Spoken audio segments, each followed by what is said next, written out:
أعوذ بالله من الشيطان الرجيم. بسم الله الرحمن الرحيم.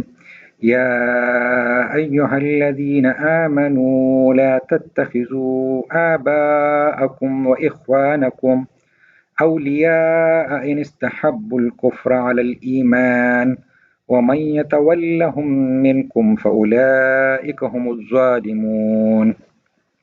ترجمہ: اے مسلمانوں، دوست نہ بناؤ اپنے باپوں کو اور اپنے بھائیوں کو اگر وہ کفر کو اسلام سے زیادہ عزیز رکھیں۔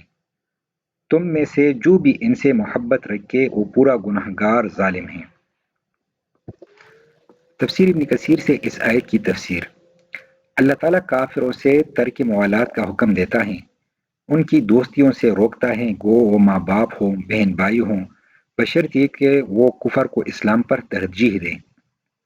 اور آیت میں ہے اللہ تعالیٰ پر اور قیامت پر ایمان لانے والوں کو ہرگز اللہ اور رسول صلی اللہ علیہ وسلم کے دشمنوں سے دوستی کرنے والا نہیں پائے گا، گو وہ ان کے باپ ہوں، بیٹے ہوں، بھائی ہوں اور یا رشتہ دار ہوں۔ یہی لوگ ہیں جن کے دلوں میں ایمان لکھ دیا گیا ہے اور اپنی خاص روح سے ان کی تائید فرمائی ہے، انہیں نہروں والی جنت میں پہنچائے گا۔ بھائی میں ہے حضرت ابو عبیدہ بن جراح رضی اللہ عنہ کے باپ نے بدر والے دن ان کے سامنے اپنے بتوں کی تعریفیں شروع کی۔ آپ نے اسے ہر چند روکنا چاہا لیکن وہ بڑھتا ہی چلا گیا۔ باپ بیٹے میں جنگ شروع ہو گئی، آپ نے اپنے باپ کو قتل کر دیا۔ اس پر آیت لا تجدو نازل ہوئی۔ پھر ایسا کرنے والوں کو ڈراتا ہے اور فرماتا ہے کہ اگر یہ رشتے اور اپنے حاصل کیے ہوئے مال اور مندے ہو جانے کی دہشت کی تجارتیں اور پسندیدہ مکانات اگر تمہیں اللہ اور رسول صلی اللہ علیہ وسلم سے اور جہاد سے بھی زیادہ مرغوب ہیں تو پھر تمہیں اللہ کے عذاب کو برداشت کرنے کے لیے تیار رہنا چاہیے۔ ایسے بدکاروں کو اللہ بھی راستہ نہیں دکھاتا۔ رسول اللہ صلی اللہ علیہ وسلم صحابہ کے ساتھ جا رہے تھے، حضرت عمر رضی اللہ عنہ کا ہاتھ آپ کے ہاتھ میں تھا۔ حضرت عمر رضی اللہ عنہ کہنے لگے، یا رسول اللہ صلی اللہ علیہ وسلم، آپ مجھے ہر چیز سے زیادہ عزیز ہیں سوائے میری اپنی جان کے۔ حضور صلی اللہ علیہ وسلم نے فرمایا، اس کی قسم جس کے ہاتھ میں میری جان ہے، تم میں سے کوئی مومن نہ ہوگا جب تک کہ وہ مجھے اپنی جان سے بھی زیادہ عزیز نہ رکھے۔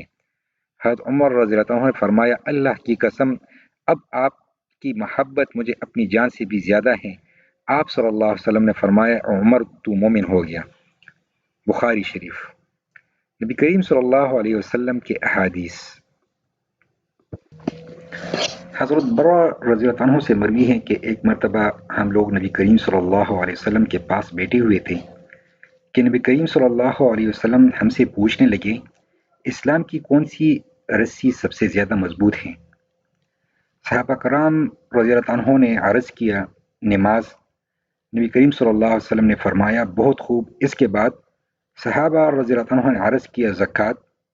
نبی کریم صلی اللہ علیہ وسلم نے فرمایا، بہت خوب، اس کے بعد؟